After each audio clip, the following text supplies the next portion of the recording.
everybody, I'm Larry from Life on Tiny Lane. I'm gonna give you a quick garden tour. It's August 6th, 2022 on a Saturday. I'm gonna give you a quick rundown here of what we got going on.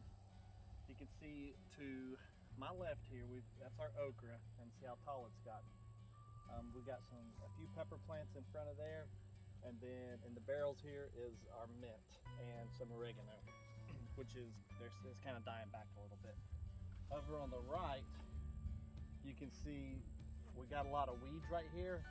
We hadn't cleared those out. The reason we haven't cleared it out is because we've got butternut squash growing in the field here.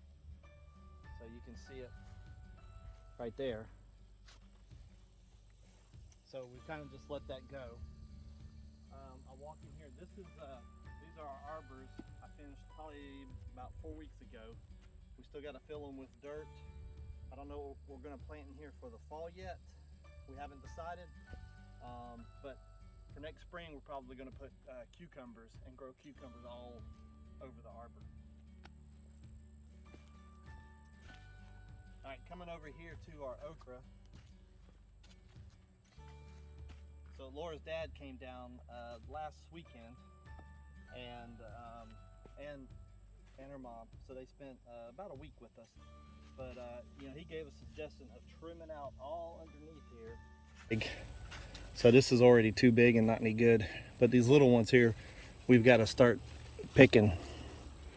So. Can you tell people, can you explain to them how you can tell if they're too big? All right. So okra, and I'm not an okra expert, but if you pinch it here and it doesn't pinch off, it's really hard, then that okra's not any good. So it's even hard to do it. But if you grab one of these small ones here with your thumbnail and it just pulls off like that, that means the okra's ready to pick. And it's good. It's not, if it gets too big like this, it gets too hard and it's not any good to eat. Good for seeds, but not good to eat. Here's a lot of our pepper plants. So on here you can see all the jalapenos. There's quite a few on here. On this plant too. And then you can look back over here, we got banana peppers, and they're still producing plenty. We've already probably got 100 banana peppers, and we've put up at least a dozen of jars of peppers. Got some more here. And I'm not sure what kind this is. I think it's jalapeno. Yeah, I'm pretty sure it's jalapenos, but they kind of look funny. But and these may be Tabasco here. It's kind of hard to tell with these, but over here,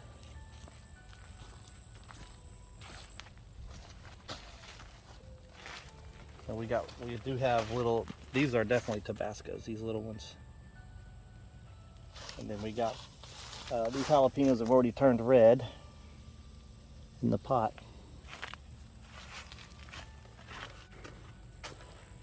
This is what's left of our tomatoes here. These are some great whites that are about ready to pick, but it's just really kind of hot, too hot for tomatoes right now. And then these are all finished. We've already pulled up half of them. Can you explain to people some of the problems that we've had with our tomatoes this season? We've had a lot of pest problems. We've got some bad soil too that was, we believe, contaminated with grazon. And then that's caused a lot of wilt on the leaves. If you come over here, we'll look at some more. So we do have a few black princes coming in. These look good. But you can see all the bugs on them still. We're going to spray tonight. And then this is what our San Marzanos. This is the last little bit. So some of these are ready to pick. And these are similar to a Roma tomato. And if you noticed here, our butternut squash, we planted our neighbor gave us 4 butternut squash plants. and they took over. You know, they're growing out in the field, and you can look, they're all, and when these vines die back like this, that's when they're ready to pick. And there will also be that golden tan color Yep. with no green lines on them. Yep. And then you can see the butternut squash all over here. We've got there, it's growing that way. It's growing that way into the field. We probably have at least 100, at least. So, yeah, it's up under these squash plants. You can see it's going down. It's across there. It went through our tomatoes this year. And then this is where all our squash was, and we've pretty much harvested all of it. I don't think there's any more. There was one on one of these plants over here. Yep, I see it. It's pretty big.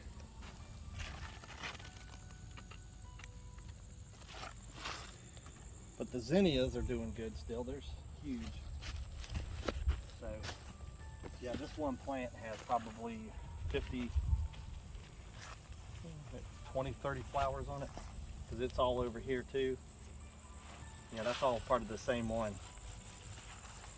So I think that's different, but this one, yeah, there. And more butternut squash going here, going out to the field, going all the way down here.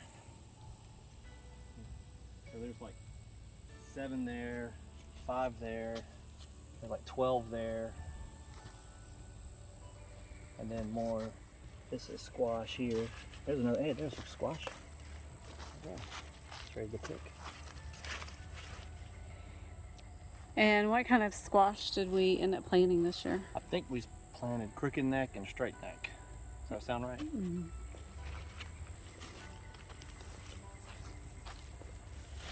More butternut squash.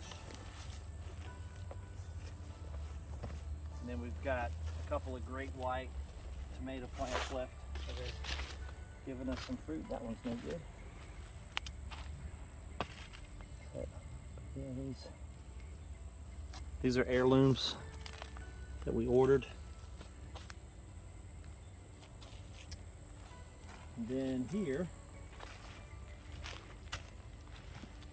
these are our pumpkins, and we have the same issue that we had with our squash plants.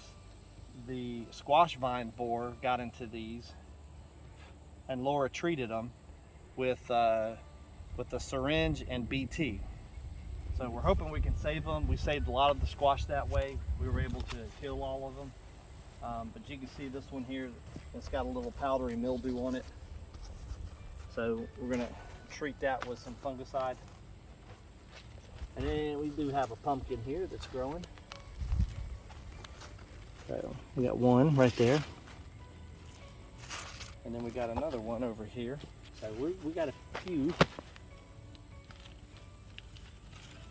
And then we got lots of flowers here. So hopefully they'll set some fruit. And then right in this space, you can see the fresh tarp we put over. This is where our corn and sunflowers. We had 9-foot tall sunflowers. And we did 3 small rows of corn. We only got about 9 ears. We didn't plant enough. We didn't plant it tight enough or have enough rows. So we're going to do a fall planting of, it's called trucker's corn, and it's the corn you use to grind up for cornmeal. So that's what we're going to plant, 5 rows here. We're going to tightly space it. We're going to see how that does for the fall. So in our climate, we can plant till August 22nd is the last date to get in a harvest of corn. So over here was beans and our marigolds, and you can see the marigolds scattered around. But we do have some beans ready to pick. You can see them. So we need to get in here, and then we got this ivy, which I don't even know what it is. We gotta get rid of. And then we had some green beans over here. I think the rabbits pretty much got them, which is okay. We'll share. And then for the butter beans, just to let people know how you know that they are ready is if you will take a pod, and if it is filled out, you can fill it. If it's filled out, then that is ready. But if the pod, if itself is flat, then it's not quite ready to pick. So that is how you know when to pick the butter beans. All right, so we do have, I've already started my fall tomatoes, and I've got 2 transplanted, and we're trying something different. We're gonna try these grow bags to see how they do. And I have a drip irrigation in here, and that'll, and my whole drip irrigation goes off every morning, so that'll keep that soaked. And What size are those grow bags? I think they're supposed to be 5 gallons, but they don't look like 5 gallons. But they hold a half a cubic foot of dirt.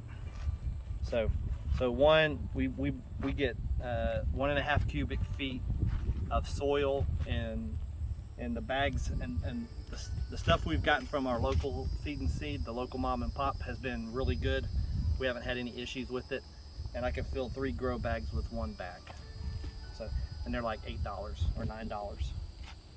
So I'm gonna have a row of tomatoes here. We started these from seeds. These are hybrids I'm doing. I ordered these from Haas Seeds, Jolene's, Celebrities, and something container. I can't remember the name of it. But that's what we got in here. We'll let you know how those do. We'll do another tour in a month or 2.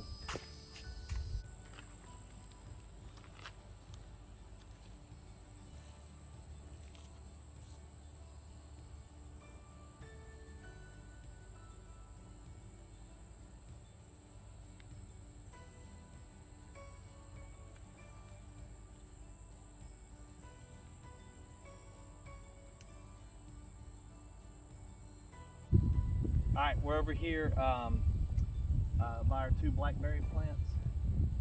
These are the Natchez Blackberries, thornless variety.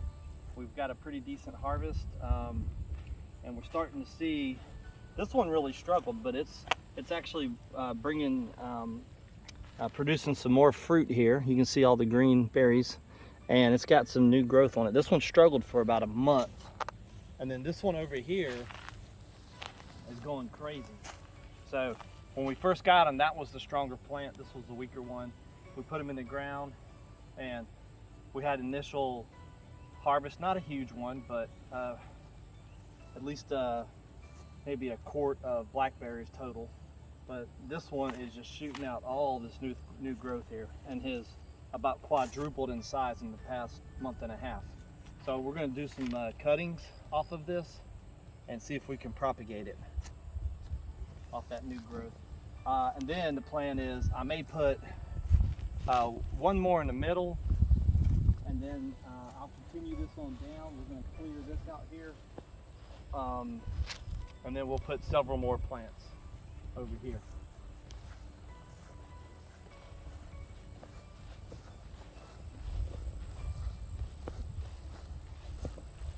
And then this is our raspberries, which have not produced any fruit ever. So I think they're raspberries.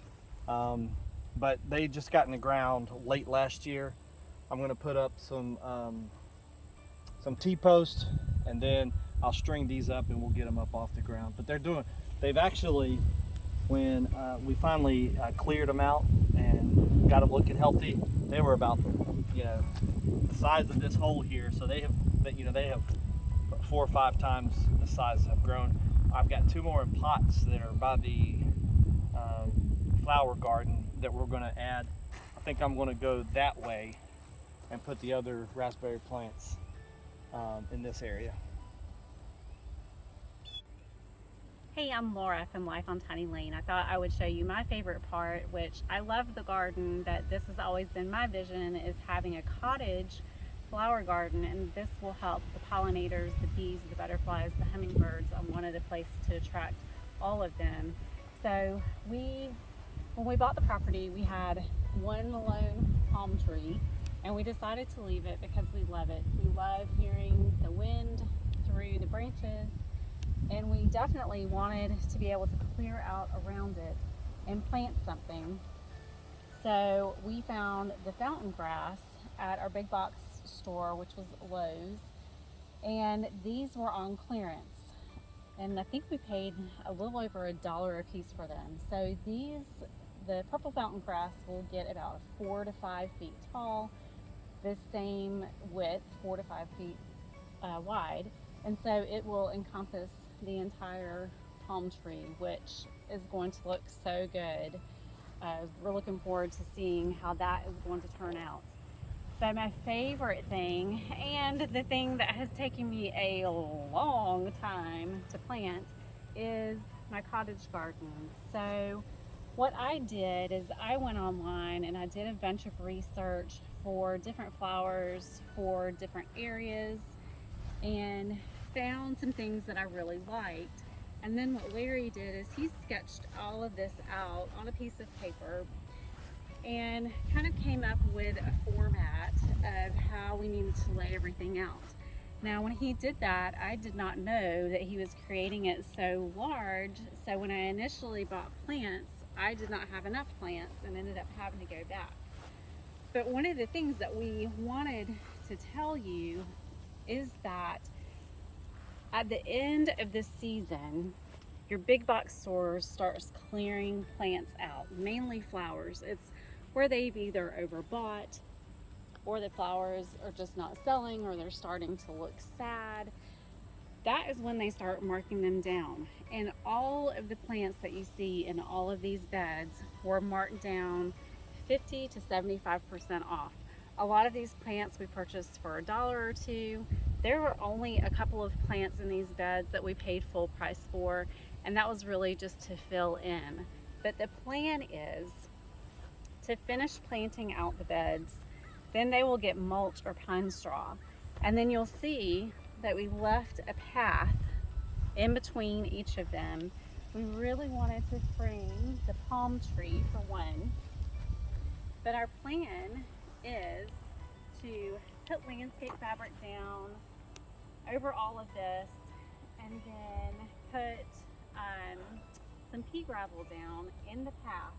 And then right in the center, which is about here, we are going to create a solar fountain that will help to hydrate the birds and the bees and the butterflies and our hummingbirds that we have seen a lot. And we're also going to put a bench, so this will become just a really nice, tranquil space. So if you are looking to plant flowers and you need a lot of them, or you're just wanting to do something on a budget, highly recommend going to your big box stores and checking out their clearance rack, because what we did with these is we just gave them really good soil. We added in bone meal and blood meal and some flower fertilizer. And although there are a few of these that look kind of sad, they are perennials. We are deadheading them, we're cutting out the dead spots, and they will come back. A lot of them have already done that. The main thing is, once you get these in the ground, you're gonna wanna make sure that they're watered well. We are in such a drought and we don't have drip irrigation to these yet. That is our plan, is to have some type of drip irrigation or spray to keep them nice and saturated. So that is something to keep in mind. But yeah, a great way to have a flower garden to attract your pollinators, which will in turn help all of our garden space as well. Thanks so much for joining us today for our August 6th, 2022 garden and cottage flower garden tour. We appreciate you coming along with us. Make sure you stay tuned. In the next couple of weeks, we're going to be pulling our seeds together for our fall garden. We're going to be pulling out all of the things that have died back and harvesting the rest of what's in our current garden, and then getting the new seeds in the ground. So we will have a lot to show you as far as what we will be doing coming up.